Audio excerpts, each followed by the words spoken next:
Hey everyone, welcome back to another interview on the Metal Wanderlust.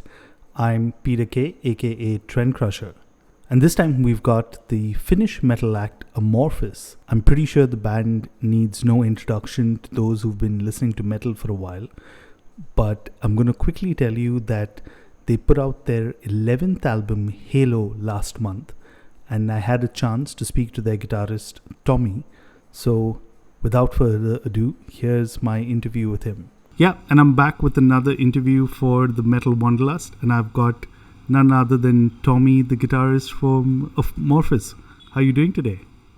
I'm fine, thanks. It's early morning, not that early anymore, but early to me in Finland, and it's snowy and cold, and I would like to be some warmer place, but what can you do?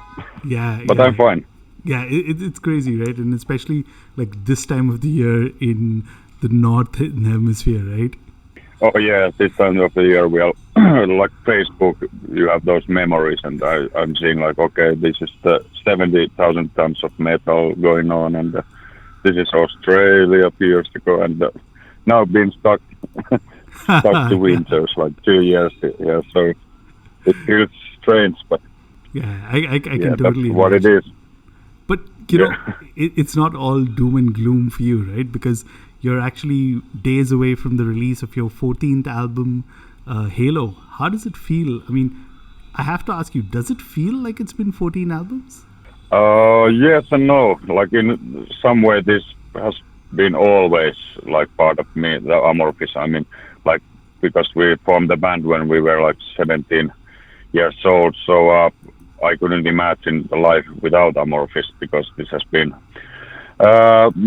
with my own adult life, like whole adult life with me. So in that way, it feels like lifetime, but in same time, it's still hard to believe that we are still here, like making music, and it's 14 album, and still have the same kind of excitement, and still have the same kind of feeling, and we get the same satisfaction for doing music than in the early days as well. So it still doesn't feel like job.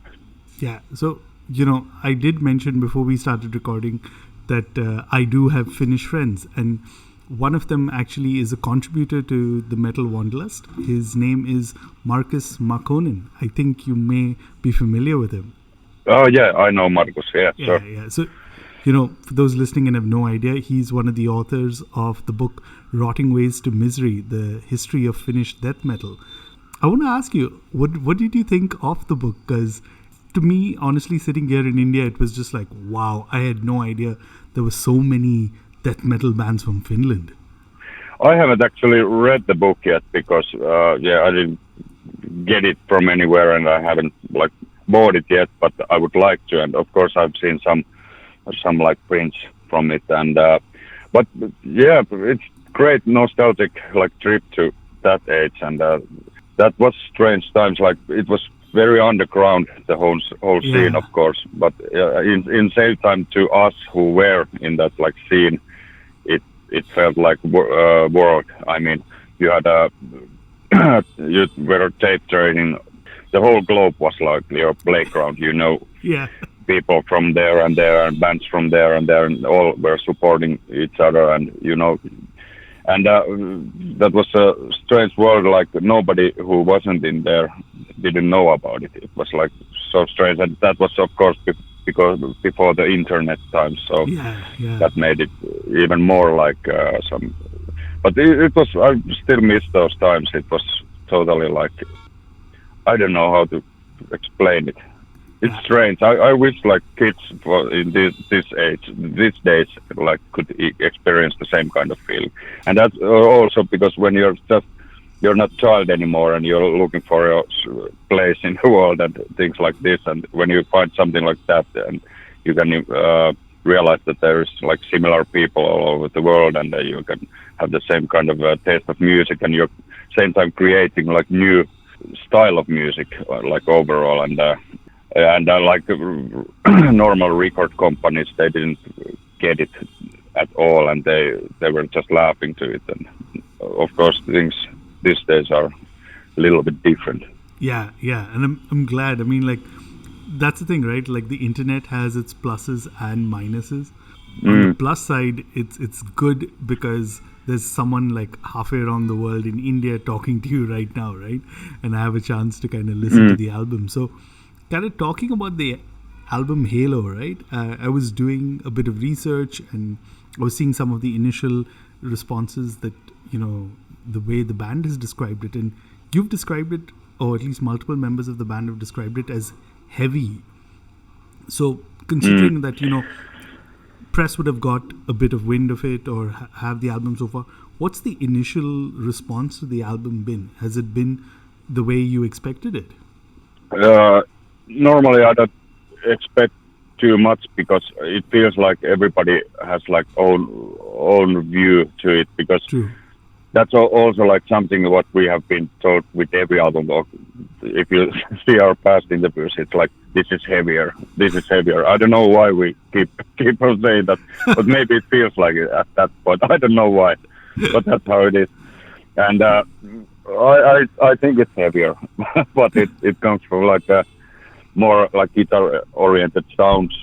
Yeah, guitar is more like in your face, and of course Tomi singing, there's quite much crawling, but at the same time there is like softer and very melodic parts, and that's why Jens, the producer, thinks it's like maybe too poppy album.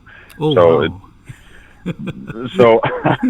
so he was concerned like maybe it's too poppy, and we were no, it's heavier. And so I really don't know. And when you're part of doing that album, like we started a year ago, the recordings, and before that, of course, practicing and arranging and stuff like that, you are so into that, so you cannot hear it like from outsider ear.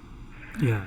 So just let's see. I think the songs get the more structure to your own head when you get to play them live, but now it's not possible yet. But Yeah, unfortunately. I mean, I just want to go back to something you said in terms of the recording, right? You said that you all were recording, and one of the distinct things when I was watching the videos that you all have put out of the making of the album is that you all were in separate studios recording it in different countries, in Sweden as well as in Finland.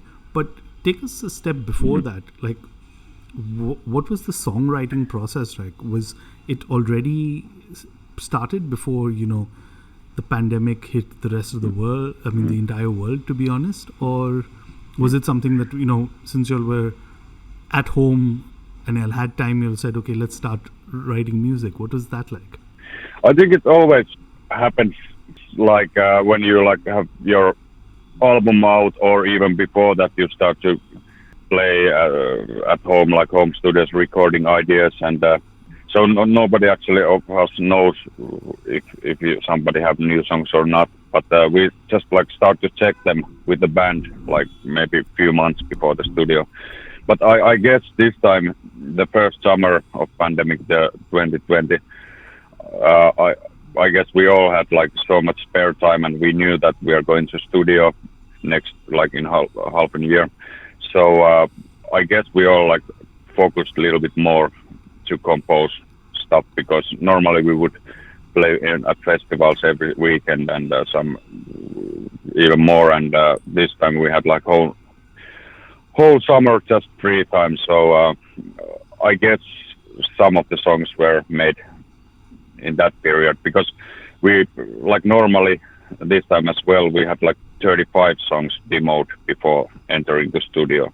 So we always have a lot of songs, and Jens is nowadays picking from those songs like 13 songs, which are like feels best for an album as a whole album. And Yeah, that's crazy, right? I mean, like, I can't even imagine, because when I was reading about it, and you all had 35 songs, so you all have quite a bit to kind of choose from.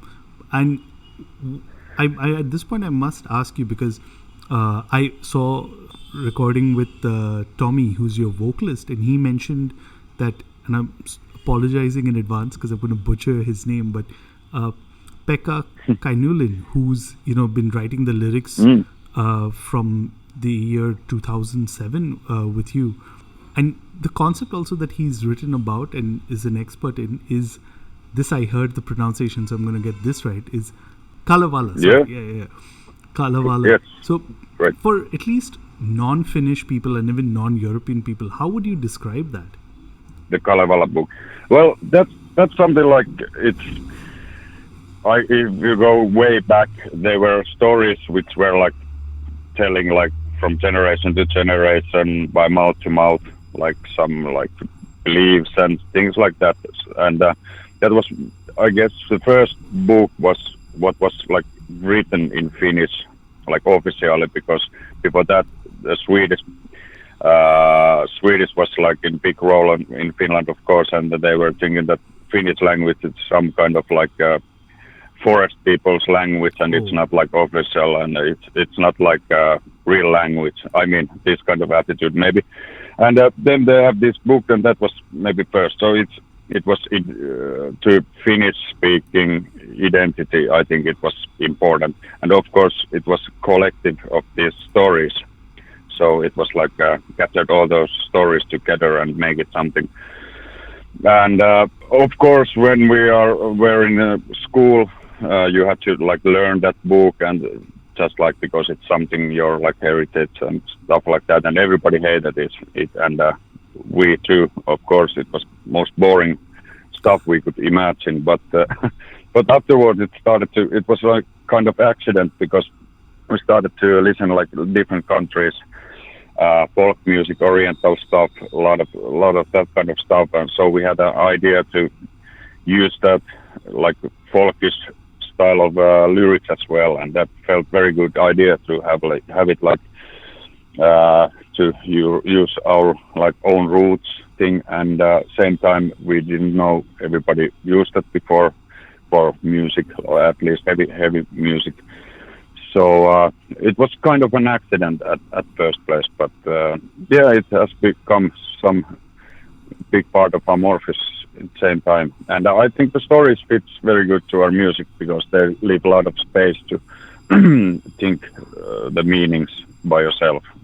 Okay, that's cool. I mean, it's so strange that, something that you were forced to learn in school, now, like when you have the choice, you've actually kind of gravitated back to it. That's really cool. I'm going to definitely look into that. Yeah, and it's also like not a lot of people knows this, but like when Tolkien were writing Lord of the Rings, he was big fan of the Kalevala, and he was taking a lot of influences from those stories, and also some like from Finnish language for the Urk. I don't know what they're called, but it was very influenced by Kalevala, the Lord of the Rings. Wow. Okay. That's interesting as well. Yeah, that's some trivia for those who are Lord of the Rings fans. Now, I must say, something I really enjoyed, and especially, since I haven't had a chance to see you live as yet, or even like, see previous videos, is I really enjoyed the documentary that Sam Jensen made. I mean, it gives like this whole behind the scenes look to the album.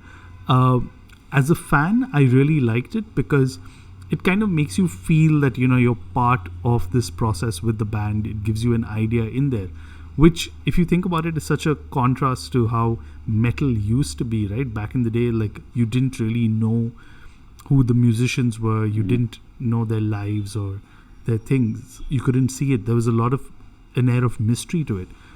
Personally, I want to ask you, was that something that you enjoyed being a part of? There is just, I don't know, like personally, when there is a camera in a room, I don't find it like nice. I cannot forget it. I'm like all the time like, okay, there's the camera. I want to go to other room. It's just like I don't like it.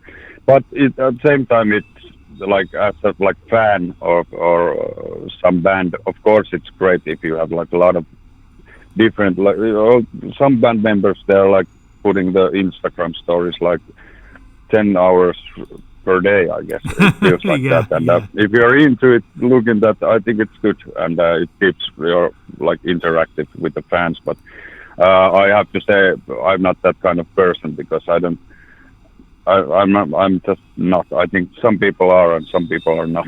So No, fair enough. I to me, it's understand. not. I mean, I'm not going to name names. But same time, I like it to give it to bands like some whatever there's happening with Amorphis. But it's something that I don't feel like being at home if there's a camera 10 centimeters from my head.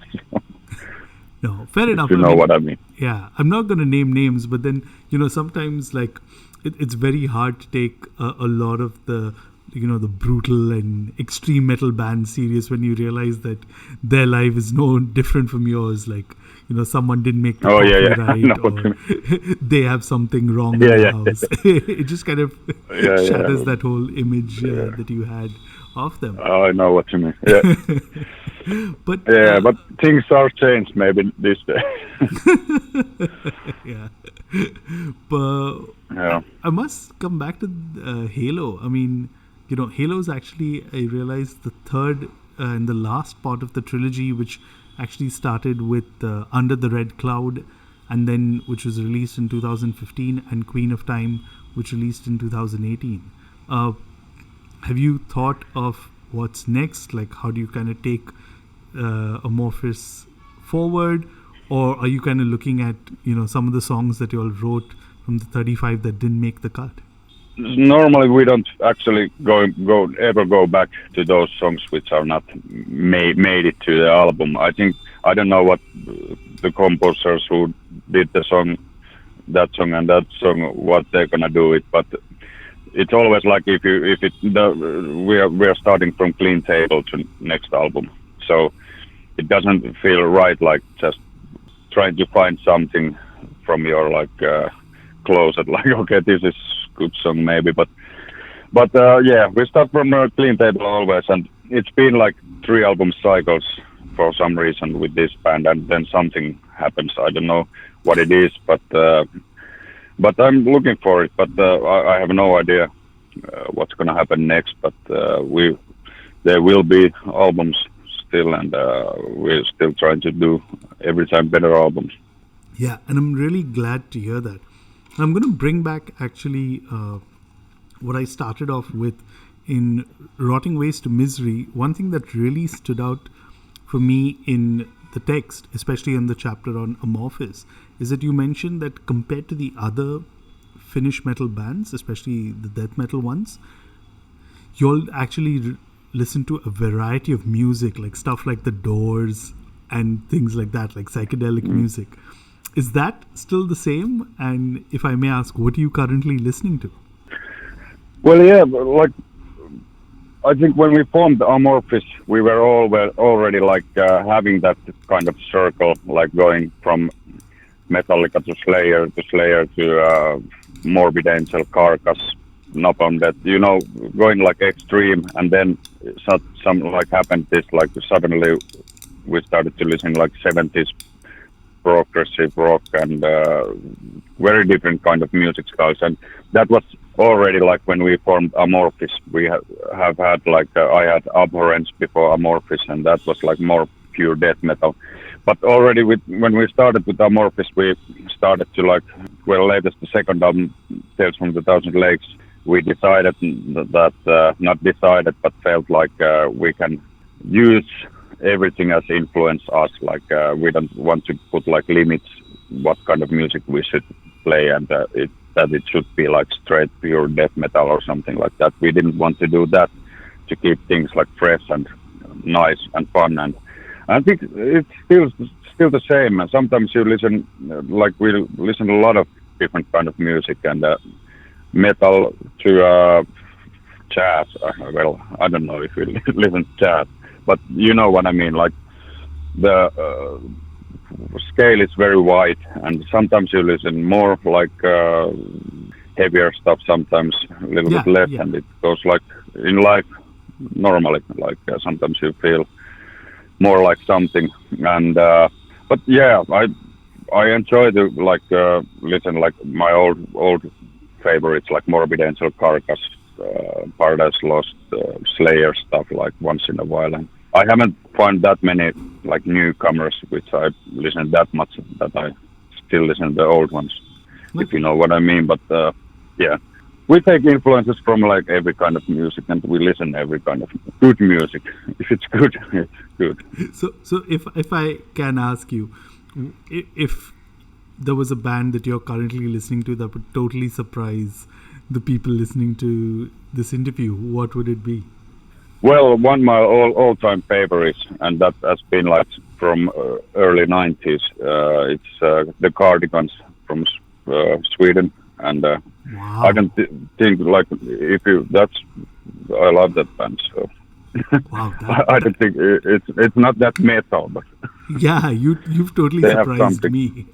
I don't know about the rest who are listening to this. Good. You've really surprised Great. me. You should give them a try. But I know, we've been talking a bit, and I want to kind of wrap up with a couple more questions. You brought up abhorrence, and I've realized that you've been in metal for far more than 3 decades, right? You had abhorrence, then you had Amorphis, which some of the members kind of formed along with you.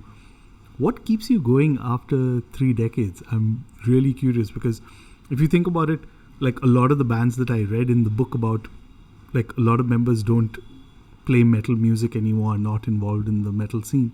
So what keeps you going?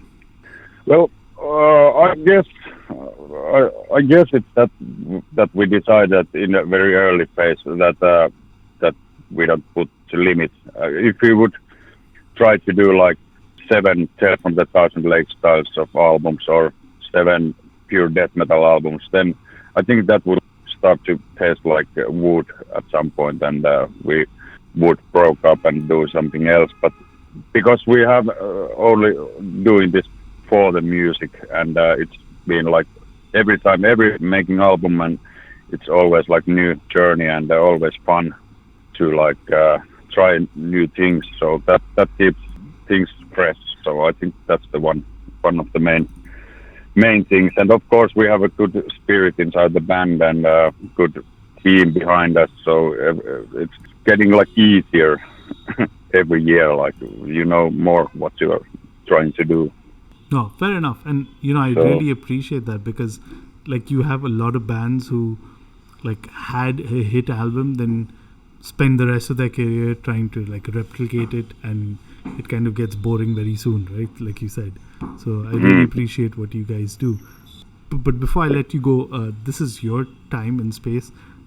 Any final words you have for our listeners? Anything like you'd like to convey to your fans in India, all over the world, please?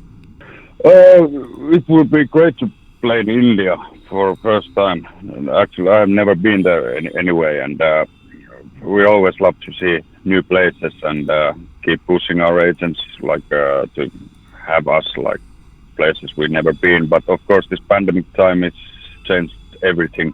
So hopefully, this would be like back to normal soon, and we could travel the world like we used to, and hopefully everybody meanwhile staying healthy and taking care. Yeah, just saying, when you fly to Australia, India falls somewhere along the way. So definitely, if next time you're in Australia, it would be great to have you perform here. Yes, that would be great. Thanks so much, Tomi. I really appreciate you taking time out to speak to me today, and I wish you a good day. Hey, you too. Thank you very much. Thanks, bye. And that was Tomi from Amorphis. What a great chat.